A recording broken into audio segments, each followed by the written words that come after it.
La Russie a intensifié sa campagne pour s'emparer de la ville de Mariupol dans le cadre de son offensive d'envergure dans l'est de l'Ukraine. Des rapports non confirmés font état de l'usage d'armes chimiques par la Russie. Le président ukrainien Volodymyr Zelensky a affirmé qu'il n'était pas possible de confirmer à 100% que cela soit vrai. L'ambassade de Russie aux États-Unis a déclaré que ces accusations étaient des provocations en affirmant que la Russie avait éliminé tous ses stocks d'armes chimiques en 2017. Par ailleurs, les services de sécurité ukrainiens affirment avoir arrêté le politicien pro-russe Viktor Medvedchuk en postant une photo de lui menotté sur les réseaux sociaux. Il est rapporté qu'un porte-parole du Kremlin, après avoir vu la photo, n'aurait pas pu dire si elle était authentique. L'ONU affirme qu'à présent, plus de 7 millions de personnes se sont déplacées en Ukraine.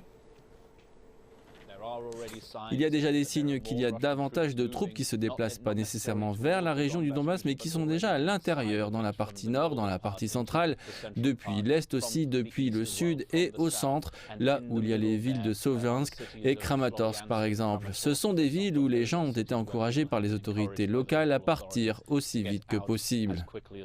Donc il y a des mouvements de troupes qui sont assez clairs, qui vont vers et à l'intérieur de la région du Donbass, mais il y a aussi plus de frappes de missiles sur les villes dans ces secteurs, mais aussi à l'extérieur, comme sur la ville de Dnipro. Cela vous donne une idée du territoire que la Russie veut probablement contrôler. Dnipro est une ville de l'ouest de la région du Donbass qui a aussi été touchée par des missiles au cours des derniers jours.